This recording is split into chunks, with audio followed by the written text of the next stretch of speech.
പിതാവിൻ്റെയും പുത്രൻ്റെയും പരിശുദ്ധാത്മാവിൻ്റെയും നാമത്തിൽ ആമേൻ. ഈശോയിൽ സ്നേഹം നിറഞ്ഞവരെ, വലിയ നോമ്പിലെ 37-ാം ദിവസമാണിന്ന്. മാർച്ച് 24 ചൊവ്വാഴ്ച.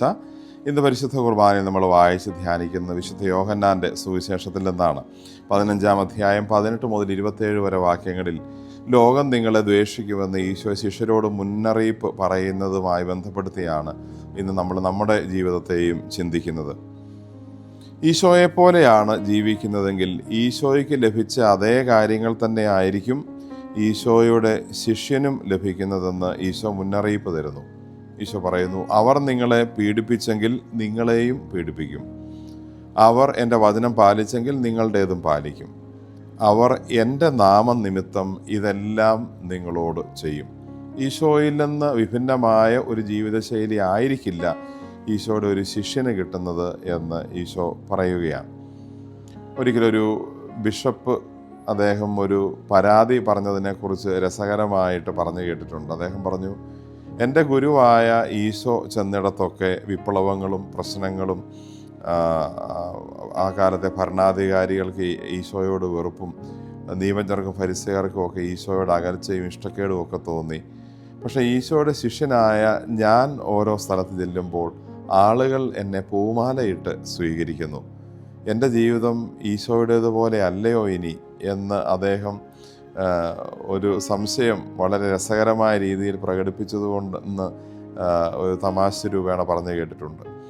ഈശോ എന്ന ആ ദൈവിക മനുഷ്യൻ്റെ പ്രതിനിധി എന്ന നിലയിലാണ് അദ്ദേഹത്തിന് എല്ലായിടത്തും അംഗീകാരവും സ്നേഹവും പൂമാലകളും കിട്ടുന്നതെന്ന് അദ്ദേഹത്തിന് അറിയാമെങ്കിലും ജീവിതത്തിൻ്റെ ആത്യന്തികമായ ഒരു വശം ചിന്തിക്കുമ്പോൾ ഈശോയെപ്പോലെ ആയിത്തീരാൻ, ഈശോയ്ക്ക് ലഭിച്ചതുപോലെ എനിക്ക് കിട്ടുന്നില്ലല്ലോ എന്ന് അദ്ദേഹം രസാവഹമായ രീതിയിൽ പറഞ്ഞത് കേട്ടതോർക്കുന്നു.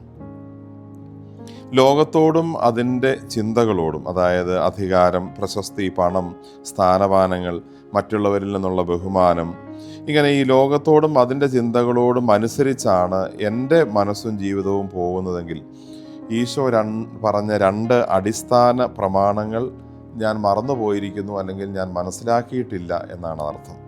ഈശോ ഇന്നത്തെ സുവിശേഷത്തിൽ പറഞ്ഞല്ലോ, നിങ്ങൾ ലോകത്തിൻ്റേതല്ല എന്നും ഞാൻ നിങ്ങളെ ലോകത്തിൽ നിന്ന് തിരഞ്ഞെടുത്തിരിക്കുന്നുവെന്നും നിങ്ങൾ അറിയുന്നില്ല. ഇതാണ് ആ 2 പ്രധാനപ്പെട്ട കാര്യങ്ങൾ. ഒന്ന്, നമ്മളും ലോകത്തിൻ്റേതല്ല, ലോകത്തിലാണ് ജീവിക്കുന്നതെങ്കിലും ലോകത്തിന് കടപ്പെട്ടവരല്ല, ലോകത്തിന് ഉള്ളവരല്ല. 2, ഈശോ നമ്മളെ പ്രത്യേകമാവിധം ലോകത്തിൽ നിന്ന് തിരഞ്ഞെടുത്ത് വേർതിരിച്ച് മാറ്റി നിർത്തിയിരിക്കുന്നു.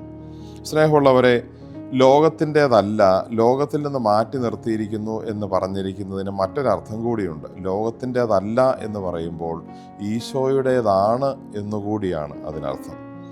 നോമ്പിൻ്റെ ഈ അവസാന നാളുകളിലേക്ക് നമ്മളെത്തുമ്പോൾ നമ്മൾ ഈശോയുടേതാണെന്നും ഈശോ നമ്മളെ ലോകത്തിൽ നിന്ന് വേർതിരിച്ച് മാറ്റി നിർത്തിയിരിക്കുന്നെന്നും ഈശോയ്ക്ക് വേണ്ടി ജീവിക്കാനും പ്രവർത്തിക്കാനും കടപ്പെട്ടവരാണ് നമ്മളുമെന്നുള്ള ആ വലിയ ബോധ്യം, ആ വലിയ ഒരു ഓർമ്മപ്പെടുത്തൽ നമ്മുടെ മനസ്സിൽ എപ്പോഴും ഉണ്ടോ? അതിലേക്ക് നമ്മൾ വളർന്നിട്ടുണ്ടോ? അതിനനുസരിച്ച് നമ്മുടെ ജീവിതത്തിൽ മാറ്റം വരുത്താനും ക്രമപ്പെടുത്താനും നമുക്ക് പറ്റിയിട്ടുണ്ടോ എന്ന് വളരെ ഗൗരവമായ ആത്മശോധന ചെയ്യേണ്ട സമയമാണിത്. ഈശോ നമ്മളെ ഓർമ്മിപ്പിക്കുന്നു, നിങ്ങൾ ലോകത്തിൻ്റേതല്ല, ഞാൻ നിങ്ങളെ ലോകത്തിൽ നിന്ന് തിരഞ്ഞെടുത്തിരിക്കുന്നു. അതിൻ്റെ അർത്ഥം ഞാൻ ലോകത്തിൻ്റേതല്ലെങ്കിൽ പിന്നെ ഈശോയുടേതാണ് എന്നാണ്. ഇപ്പോഴും ഈശോയുടേതായിരിക്കാൻ, വാക്കിലും ചിന്തയിലും പ്രവൃത്തിയിലും ഈശോയുടേതായിരിക്കാൻ നമുക്ക് പരിശ്രമിക്കാം. ആമേൻ.